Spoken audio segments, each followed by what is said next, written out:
असम के अहोम साम्राज्य और मुगलों के बीच हुई सराय घाट की लड़ाई दोस्तों किस वर्ष हुई थी? ठीक है, ये सराय घाट की जो लड़ाई है ये किसके बीच होती है? अहोम साम्राज्य और मुगलों के बीच में होती है। ठीक है, ये लड़ाई जो है जो ब्रह्मपुत्र नदी है आपकी, इस ब्रह्मपुत्र नदी के तट पर गुवाहाटी के पास में होती है। ठीक है, यहाँ पर होती है ना। और इस युद्ध में कौन शामिल होते हैं आपके? लचित बोरफुकन, आपको नाम ध्यान रखना है। ठीक है, लचित बोरफुकन का नाम लिख लीजिएगा। और इनकी प्रतिमा कहाँ पर स्थापित हुई है? जोराहट में हुई है। और इसको बोलते हैं स्टैचू ऑफ वेल्लोर। क्या बोलते हैं? स्टैचू ऑफ वेल्लोर कहते हैं, आपको ध्यान रखना है। ठीक है, इसे स्टैचू ऑफ वेल्लोर कहते हैं। ये भी सवाल आपसे पूछ सकता है ना, स्टैचू ऑफ वेल्लोर। ठीक है, अच्छा, सराय घाट की लड़ाई कब होती है? 1671 में होती है। ठीक है, 1671 में होती है। अच्छा, तो ऑप्शन नंबर भी है 1191। याद कीजिए, तराइन का पहला वॉर कब होता है? तराइन का जो पहला वॉर था आपके वो इसी में होता है। और मोहम्मद गोरी आपके हारता है। कौन है?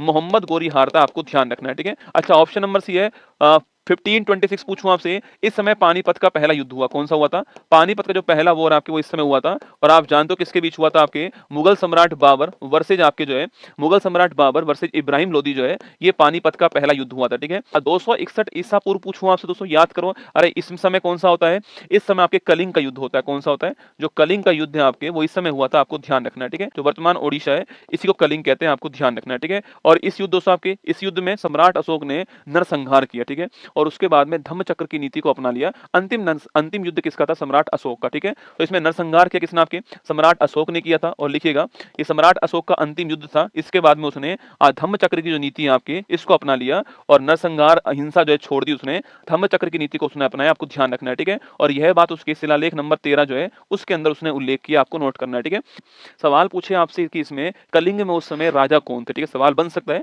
कि उस समय कलिंग में राजा कौन थे ना, जिस समय युद्ध हुआ था आपके उस समय कलिंग के अंदर जो है वह राजा कौन थे?